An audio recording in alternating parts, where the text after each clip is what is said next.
바울은 그 유럽을 전도하도록 성령께서 인도를 했죠. 성령께서 인도를 하는데 그 유럽의 첫 그 어떤 지역인 빌립보 지역을 가서 전도를 하다가 또 이렇게 다른 곳으로 뭐 데살로니가 나 베레아나 이런 쪽으로 옮겨갑니다. 바울이 전도할 때는 한 군데만 한 것이 아니고 장소를 계속 옮겨가면서 전도를 하는 것을 보게 됩니다. 1차 때도 그랬고 2차 때도 그랬습니다. 이 방송을 조금 잘 봐줬으면 좋겠어요. 뭐가 안 들려요? 묵묵하니. 안에 너무 하지 말고요. 잘 맞춰주세요. 그러면 사도 바울이 전도할 때 특징이 있어요. 특징. 그 특징을 살펴보면 첫 번째로는 한 도시에서 전도를 하다가 다른 데로 옮길 때는 그냥 옮겨지는 게 아니라 핍박이 있었다는 거예요. 많은 소동과 환란이 있었다는 거예요. 그때마다 거기에서 대립하지 않고 다른 곳으로 옮겨가서 또 복음을 전했다. 이게 첫 번째 특징이에요. 그러니까 이것은 마치 이삭이 우물을 파면 물이 잘 나오는데 다른 사람들이 와서 뺏으면 뺏기고 또 다른 데 가서 파는, 거기에서 복음을 전해놨던 씨앗들이 있고 그 사람들에 의해서 거기서는 또 자연스럽게 복음이 전거되고 다른 데 가서 또 복음을 전하면 또 문제가 생기고 혼동을 하면 또 거기서 씨앗이 있고 또 있고, 이래서 전 유럽을 다 변화시키는, 그러니까 뭐 전도를 할 때 계속 옮겨가면서 했는데 다른 곳으로 옮겨갈 때는 핍박이 있었다는 거예요. 그래서 감옥에도 가게 되고 매도 맞게 되고 두들겨 맞기도 하고 쫓겨나기도 하고, 이것이 전도하는 데의 특징이에요. 특징.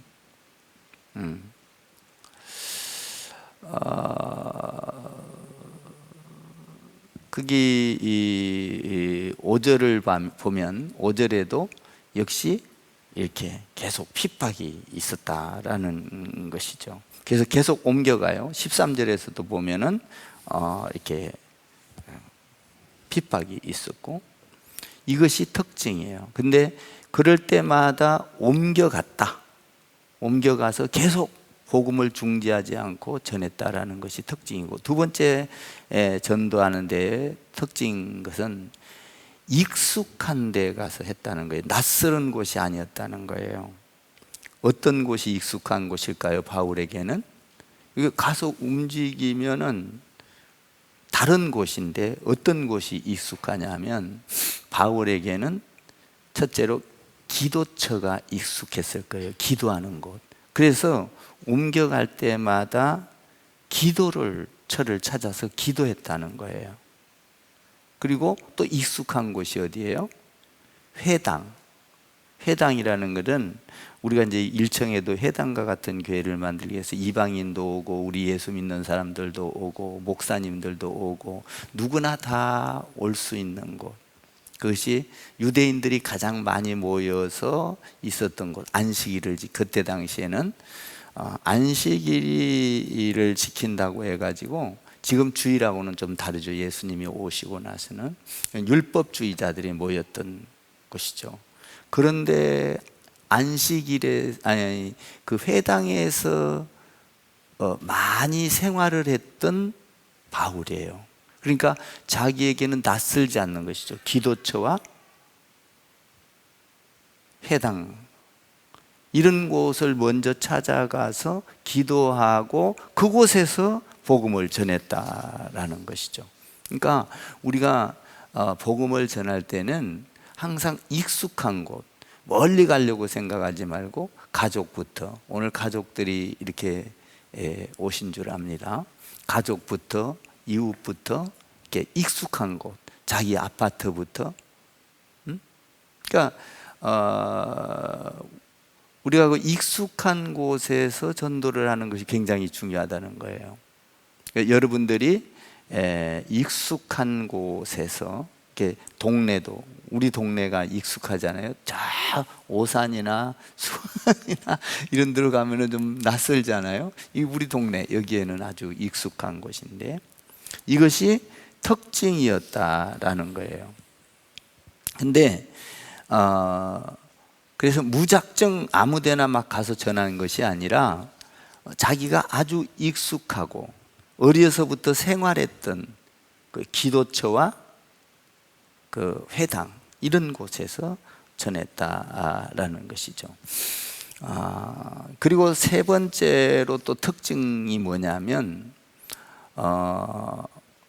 바울이 전도하러 가면 가는 곳마다 하나님이 준비해 놓은 사람이 있다라는 거예요. 그러니까 여러분들 전도하다 보면 이게 가면 하나님이 나를 만나게 해놓은, 준비해 놓은 사람이 있어요. 그 사람을 만나러 가는 거예요, 사실은. 성령에 의해서. 그러니까 모든 사람에게 막 다 전도를 하려는 게 아니라, 가서 전도를 하면 준비된 사람이 있다는 거예요. 내 말을 들어주고 귀를 기울여주고 뭔가, 그리고 고난에 있는 사람이 기도해 주기를 바라고, 이렇게 준비되어 있는 사람이 있다는 거예요. 그러니까 그 사람을 하나님께서 바울이 전도할 때 만나게 해줬다, 이거죠. 그러니까 2절에 보면 바울이 자기 관계대로 그들에게 들어가서 새 안식일에 성경을 가지고 강론하여, 이렇게 돼 있잖아요. 관계대로, 이 말은 뭔 말이냐면 바울의 법칙대로, 이 말이에요. 바울의 그 원리대로. 그 원칙이 뭐예요? 원칙이, 바울의 원칙이 뭐냐면, 가서 전도할 때는 첫 번째로 한 것이, 원칙이 바울이 기도였다는 거예요. 기도. 예수님도 어떤 일을 할 때 기도하셨잖아요. 그러니까 여러분들이 무슨 일을 하든지 먼저 기도를 하는 게 중요해요. 하루에 여러분들이 오늘 교회 올 때도 은혜 받게 해 주옵소서. 기도. 출근할 때도 기도, 자녀를 학교 내보낼 때도 기도. 아멘. 이것이 여러분 가운데 생활이 되기를 바랍니다. 바울의 원칙은 전도하러 갈 때 다른 걸 내세우죠. 자기가 어떤 타이틀이나 자기가 어떤 방법이나 어떤 돈을 가지고나 화려한 거, 이런 게 아니라, 바울의 원칙은 움직일 때마다 가서, 그곳에 가서 기도했다. 그리고 두 번째로는 강론했다. 성경을 이렇게 저처럼 이렇게 강해를 했다, 이 말이에요. 강해. 그러니까 설교는, 강해 설교가 설교 중에 설교예요. 주제나 제목이나 이런 설교도 좋지만, 이 성경을 가지고 강해 설교할 때에 그 사람들의 심령이 변화된다는 거예요. 그러니까 강해 설교, 강론을 했다. 말씀을 가지고 계속 증거를 했다라는 것이죠. 그러니까 중요한 것은, 바울이 가서 전도할 때 특징은 자기의 방식대로 했는데, 그것이 뭐냐? 관계, 기도를 하고 말씀을 강론을 했다라는 거예요. 네 번째 특징은 뭐냐면, 한 장소에서 계속 머물러 있는 게 아니라, 오늘 여기 보면 새 일에라는 거는 7일, 3, 7에 20일, 21일 정도 있었다는 거거든요. 길어봐야 짧게 써요. 자꾸 문제가 생기니까 옮기고. 그래서 전 유럽을 변화시켰는데, 그러니까 21일 정도 했는데, 긴 곳에는 그럼 새 일이라는 거예요. 3주. 그러면 여기에서 강론하고 익숙한 곳에서 할 때에 오래 있는 것이 중요한 게 아니라 영향력을 끼쳤다라는 거예요. 우리가 어느 곳에 가서든지 내 영향력, 미워하고 시기하고 질투하고 다투고 싸우고 이런 것이 아니라 사랑하고 위로하고 섬겨주고 용서해주고 세워주고 이런 영향력. 그러니까 여러분들이 교회에 나와서 영향력을, 어떤 영향력을 끼치냐 하는 것이 굉장히 중요한 거예요. 우리 교회에 와가지고 여러분들이 영향력을 끼치면서 모든 성도들이 여러분들을 사랑하고 개인을 존경하고, 나는 교회에서 어떤 영향력을 끼치는가, 가정에서 어떤 영향력을 끼치는가. 우리가 많이 살아봐야 90년인데요 참 90년 살면 많이 사는 것 같아요. 근데 가정에서도 부모가 자녀들에게 어떤 영향력을 끼치냐 굉장히 중요한 거예요. 막 돈을 많이 벌어오고 막 잘 살게 해주고 이것도 좋지만 어떤 영향력을 끼치냐. 여러분, 돈 많다고 우리가 평안한 것은 아니에요. 행복한 건 아니라고요. 돈이 많은 사람들은요 오히려 불편하고 행복하지 않을 수가 있어요. 더 많은 걸 요구하고 더 많은 걸 요구하고. 행복 지수하고 돈하고는 관계없어요. 약간은 영향력이 있죠. 없어도 얼마든지 행복할 수 있거든요. 그러니까 내가 가는 곳마다 사람들에게 행복을 줄 수 있는 영향력을 끼치느냐. 여러분들 가는 곳마다 여러분들을 만나는 사람마다 행복해지기를 바랍니다. 예? 아멘.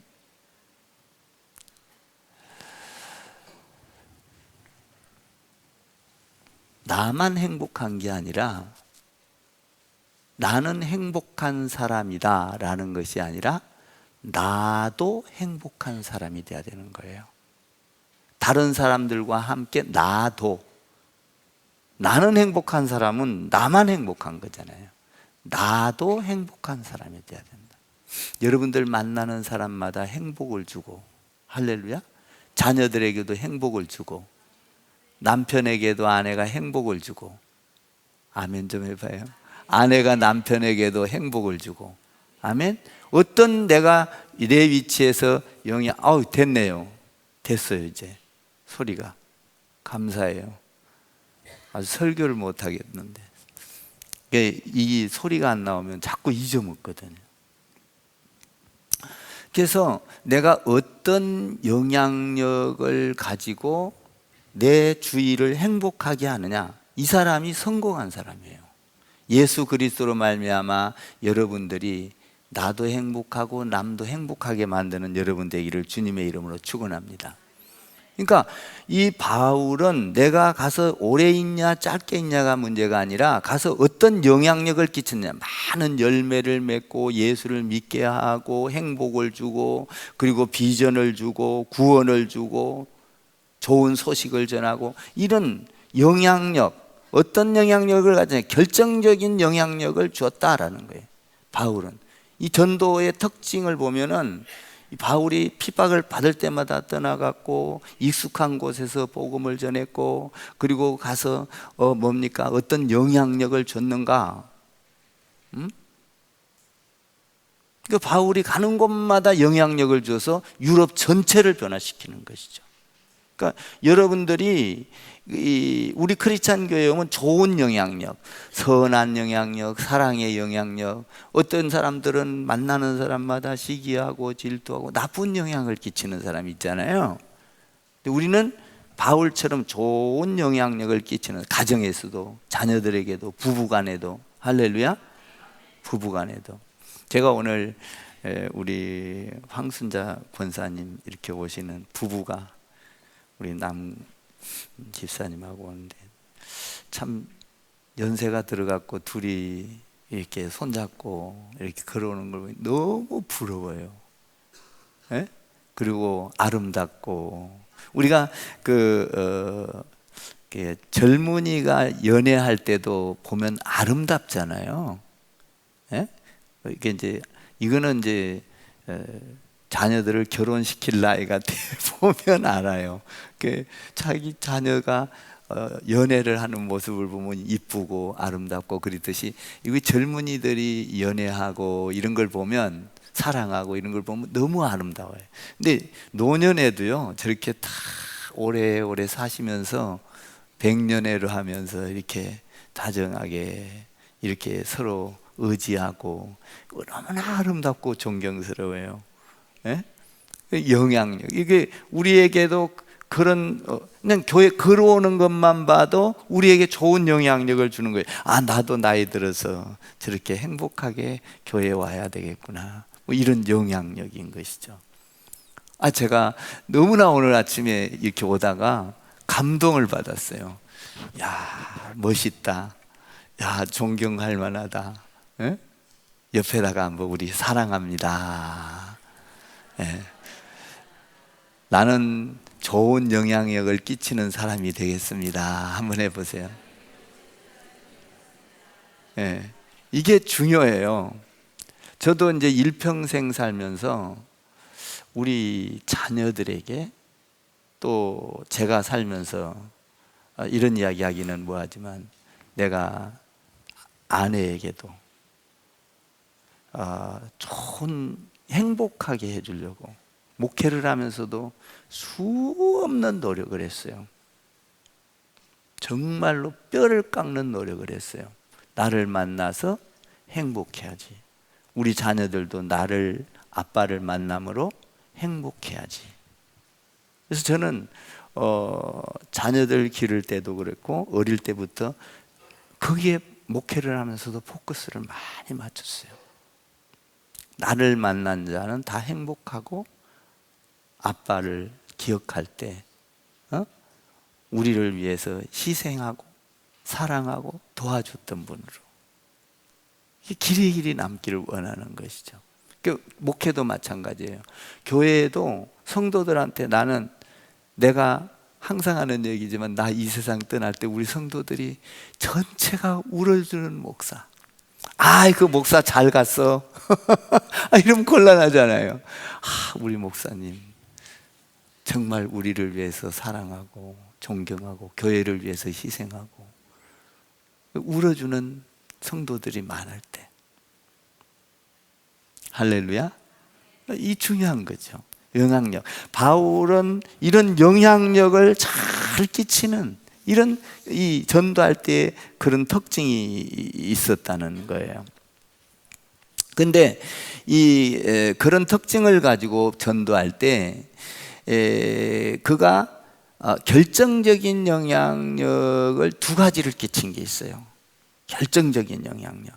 그게 뭐냐면, 첫 번째로는 복음을 전할 때 예수 그리스도가 내 죄를 위해서 죽었고, 그리고 예수님은 하나님의 아들이기 때문에 살아나셨다.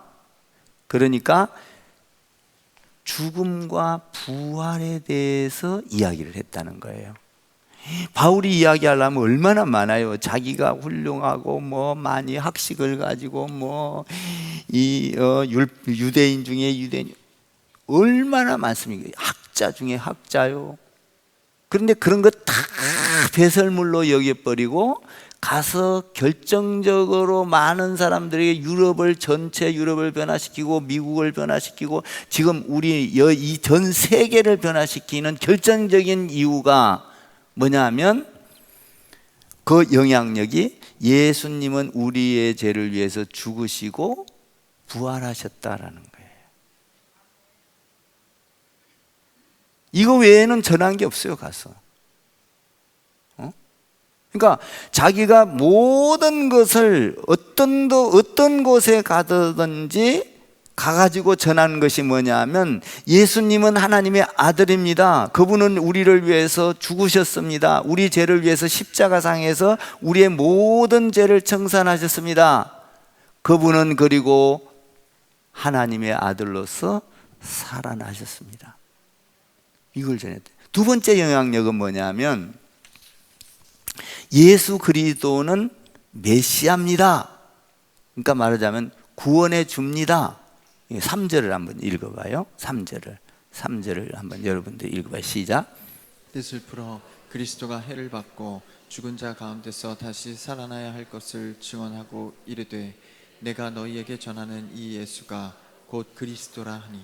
곧 두 번째가, 첫 번째로는 죽고 살아난 것에 대해서 이야기한 이 결정적인 바울이 결정적으로 영향력을 끼친 거예요. 그러니까 우리가 교회 안에서도요, 신앙생활 할 때 사조직으로 만나면 안 돼요. 그러니까 교회 안에서는 언니 오빠 쓰면 안 되는 거예요. 권사님, 다정하게 권사님 사랑해요. 아멘. 집사님, 장로님, 이런 조직체를 만들어 놓은 게 뭐예요? 조직체를 만들어 놨는데 조직체 속에서도 나중에 모이다 보면 사적인 이야기하고 사치기 사차빠빠 이런 거 하면 안 된다 이거예요. 안 된다 이거예요. 여기에는, 모임에는 예수 그리스도에 대한 사랑이 있어야 돼요. 그러니까 바울이 전한 것은 예수님이 죽으시고 부활하셨는데, 두 번째 영향력을 준 것은 그분이 우리의 죄를 위해서 죽었고 살아났는데, 그분이 여러분들이 몇천 년 동안 기다려 오고 원하고 기도하고 바라던 메시아입니다 이거예요. 그분이 오신 것은 우리를 구원하러 오셨습니다. 그분을 믿기만 하면 구원을 받습니다. 이것이 두 번째 영향력을 준 거예요. 이 영향력 가지고 가서 전하는 곳마다 예수 그리스도는 죽었다가 살아났습니다. 하나님의 아들입니다. 그리고 나서 두 번째는 뭐예요? 그분은 메시아입니다. 우리를 위해서 창세 전부터 계획하셔서 준비하셔서 구약에서 말씀하고 있던 메시아, 여러분들이 그렇게 기다리던 메시아, 우리를 구원해 줄 메시아, 그 기다리던 그 메시아가 지금 이곳에 우리에게 왔습니다. 그분을 믿으십시오. 주 예수를 믿어라. 그리하면 너와 내 집이 구원을 얻으리라. 아멘. 여러분 봐봐요. 간수들이 말하자면 바울이 감옥에 갇혔었어요. 갇혔었는데 막 지진이 일어났어요. 옥문이 열렸어요. 캄캄했어요. 근데 간수들이 지키고 있었는데 바울이 도망간 줄 알고 자결하려고 그랬어요.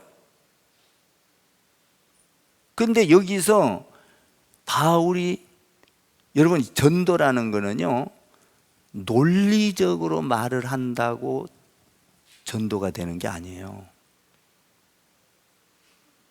전 세계를 변화시키는 것, 이웃을 변화시키는 것, 물론 논리적으로 이야기를 한다고 하면 좋겠죠. 말을 못하는 것보다. 근데 복음, 전 세계를 변화시키는 논리적이고 어떤 뭡니까? 이치에 딱딱 맞고 어떤 이런 게 중요한 게 아니라는 거예요. 지성적으로 어쩌면은 뭐 학파적으로 이렇게 전한다고. 여러분 그런다고 복음이 전거 다 되던가요? 안 돼요. 그 감옥에서 붙잡혀서 다 이렇게 도망간 줄 알고 자결하려고 할 때 앞뒤 설명 없어요. 어떻게 해야 구원을 얻습니까? 그러면은 뭐 막 다 이야기를 해야 되는데 그럴 필요 없어요. 주 예수를 믿어라. 그래야만 너와 내 집이 구원을 얻으리라. 앞뒤 설명 없잖아요. 근데 그들이 그 말을 듣고 변화가 된 거예요. 예수를 믿게 된 거예요. 뭐냐? 복음이 전거되는 데는 내가 가서 논리적으로 안 해도 성령이 임하면 변화시킨다는 거예요. 그러니까 우리가 가서 복음을, 예수를 믿으십시오, 그냥 가서 해놓으면 어떤 사람은 그 말을 듣고 예수 믿으면 천국 갑니다, 예수 믿으십시오, 아무 논리도 없어요. 그런데 그 말을 듣고 성령이 임하면 가슴이 두근두근 아, 예수 믿어야 되겠다, 이런 사람이 생긴다는 거예요. 이번에도 가서 세례를 줄 때 옆에 있는 자기 부인이 아, 나도 받겠습니다. 뭐예요? 성령이 임하니까. 그렇게 안 받으려고 하던 77세 동안 살았던 그 사람이 세례를 받는데 울면서 받았는데, 옆에 부인도 지금까지 한 번도 예수 믿겠다고 하지 않았어요. 근데 성령이 임하니까 저도 세례를 주십시오. 논리적으로 한 게 없어요. 한 게 없다고요. 그냥 주 예수를 믿으십시오. 주는 그리스도에서 살아계신 하나님의 아들입니다. 나는 그 예수를 믿고 하나님의 자녀가 되기를 원합니다. 나를 천국 백성 삼아 주옵소서. 생명책에 기록해 주옵소서. 그냥 옆에다 시켰더니 옆에서 듣고 있는 사람이 성령이 임해서 나도 주십시오. 아멘입니까? 그러니까 논리적으로 한다고 뭐 어떤 걸 철저하게 막 준비해, 돈으로도 안 되는 거예요. 이거는요, 그거는 하나의 도구는 될 수 있어요. 도구. 그러나 성령께서 함께 하면 사람을 변화시킨다, 회개하게 한다, 죽게 돌아오게 한다, 메시아를 만나게 한다, 이거예요. 저도 옛날에는 설교할 때 막 논리적으로 다 짜가지고 막 이렇게 그냥 쫙 거의 책을 읽다시피 해서, 그래갖고는 사람이 변하지를 않더라는 거예요. 성령이 임하면, 하나님께서 내 입을 통하여 이야기하면 조금 논리가 안 맞아도 가서 마음에 부딪히면 그 사람이 회개하는 역사가 일어나더라는 거예요. 그러니까 어떤 대학 교수가 와가지고 큰 교회 가가지고 설교를 듣는데, 아이고 저 목사님 왜 이렇게 논리에도 하나도 안 맞아, 도대체 저기 무슨 설교라고야. 그런데 희한하게 사람들이 아멘 아멘 하고 막 뒤집어지고 변하고, 그런, 도대체 저 뭘 아멘을 하고 뒤집어질 일이 뭔가. 대학 교수가 들었을 때는 논리적으로 하나도 안 맞는 거예요. 그런데 교회 사람들은 변화가 일어나는 거예요. 아멘? 성령이 하는 거예요. 성령이. 아멘? 우리 마음 가운데 오셔서 그 소리를 듣고 천국의 소망을 가지고, 그래서 오늘 여기 보면 한번 10절 11절을 한번 읽어봐요. 이런 사람들, 이렇게 방해꾼도 있지만 이런 사람들도 있다는 거예요. 10절 11절 한번 읽어보세요. 시작. 밤에 형제들이 곧 바울과 실라를 베레아로 보내니 그들이 이르러 유대인의 회당에 들어가니라. 베레아에 있는 사람들은 데살로니가에 있는 사람들보다 더 너그러워서 간절한 마음으로 말씀을 받고, 이것이 그러한가 하여 날마다 성경을 상고하므로. 여기 보면 그 띄어나 보세요. 베레아에 있는 사람들은 데살로니가에 있는 사람들보다 더 너그럽고 간절한 마음으로 말씀을 받고, 그것이 성경을 날마다 상고하고 묵상하고 읽기를 좋아하므로. 그러니까 하나님 안에서는 이런 사람들한테 가서 설교를 말씀을 전하거나 예수 믿으세요 하면은 그냥 성경이 앞뒤 안 맞아도 그냥 성령이 변화를 시키는 거예요. 아멘. 여러분들도 성령이 변화시켜서 이곳에 온 줄 믿습니다.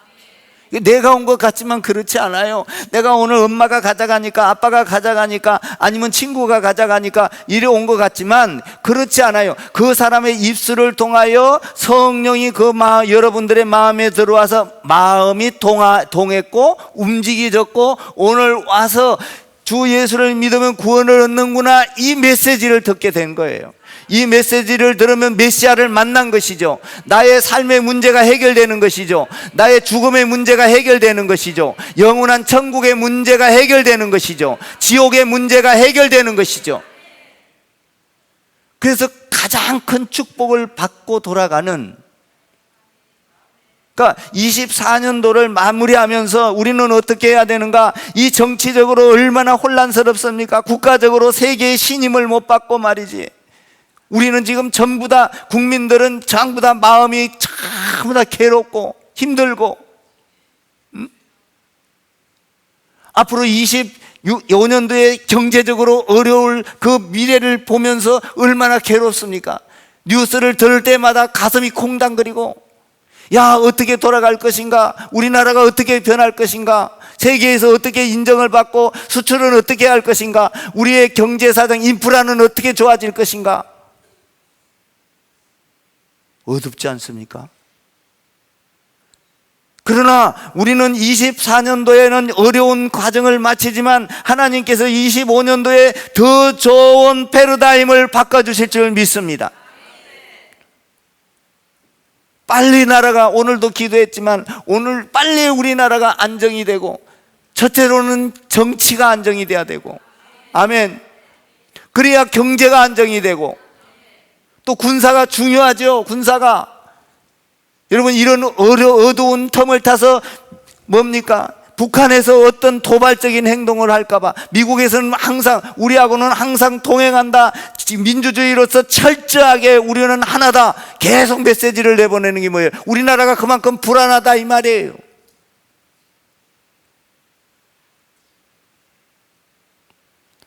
지금 바울이 복음을 전할 때 어떤 사람들은 원망하고 불평하고 조롱하고 소동을 일으키고 두 파가 있어요. 반드시.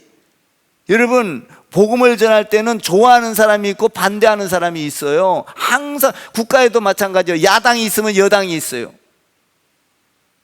그러니까 우리가 이것을 알아야 돼요. 우리가 바울이 복음을 전할 때에 베레아의 사람들은 오늘 아까 10절 11절에서 보니까 신사고 너그럽고 하나님 안에서 말씀을 받을 준비가 되어 있고 긍정적인 사람이 있다 이 말이에요. 그런데 전부 다 오늘 여기서 보면은 뭐 15절도 그렇고 뭡니까 5절 6절 7절 8절 전부 다 보면은 소동이 일어나고 원망하고 불평하고 싸우고 두 파가 있다 이 말이에요. 여러분, 좋은 영향력을 끼치는 여러분 되기를 주님의 이름으로 축원합니다.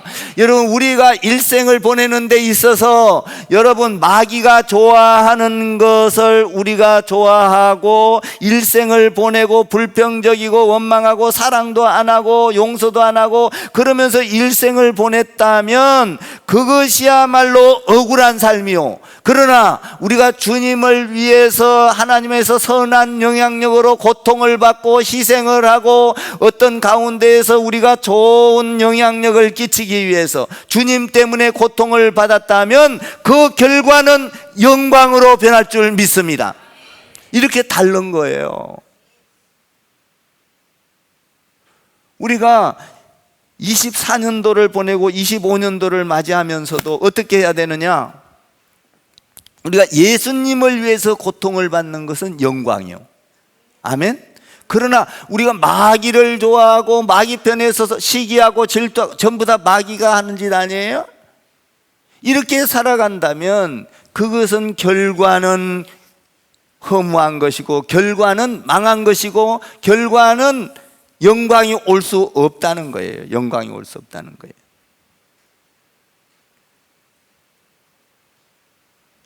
그러니까 우리가 복음을 전할 때는 반드시 대가를 치르게 되어 있어요.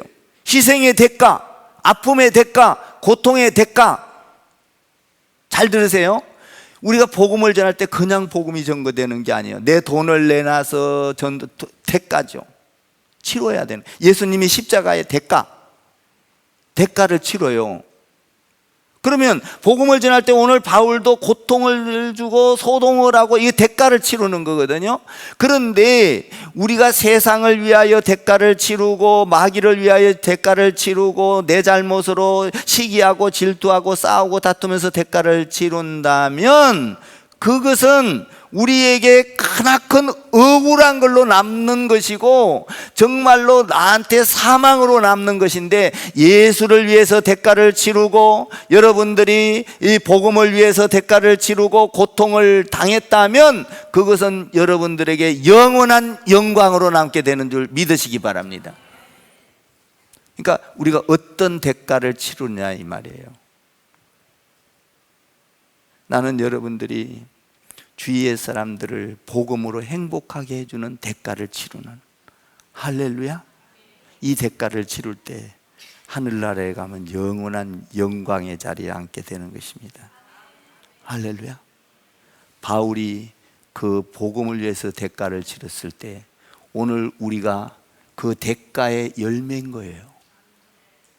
유럽은 고사하고 복음이 들어가는 곳마다 잘 살잖아요. 영적으로는 당연히 잘 되는 거고 영혼이 잘 된 가치니까 육적으로 유럽이 얼마나 잘 삽니까? 미국이 얼마나 세계를 지금 거머쥐고 있지 않습니까? 경제적으로. 미국에서 말 한마디 하면, 트럼프 말 한마디 하면 전부 다 돈 갖고 가기 바빠요. 거기 지금 미국에.